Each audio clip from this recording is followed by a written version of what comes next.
night. Salamat, Panginoon, na meron kami chance dito sa upbeat to lift up to you. Si Hannah, si Teo, and maging si Kim, Lord. We thank you, God, because we know that they have prayed for this for a long time na. And right now that you have already answered it, even if malungkot kami sa upbeat dahil hindi na namin sila makakasama, hindi na namin sila lagi makikita, Lord God. But we know, Father, that your purpose for them and your plans for them, Lord God, is always the best for everyone, Lord, including us na mga nagmamahal sa kanila dito sa upbeat. So we pray, Lord, na sa kanilang pag-alis this coming April 30, we pray for your protection, Lord God, sa kanilang flight papunta ng US.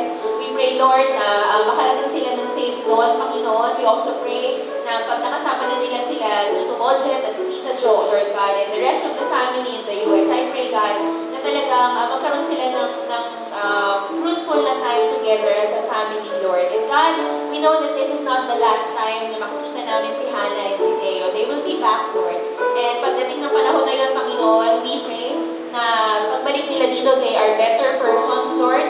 They are better people, Panginoon. Nag-grow sila, Lord God, sa pagpunta nila doon. Hindi lang po emotionally, hindi lang din sa mga alam nila, Lord, but also spiritually, God. We pray, Lord, na you would protect their hearts, Lord. Tulungan mo sila to continue in the faith, Lord God, kahit hindi na namin sila nakakasama sa upbeat.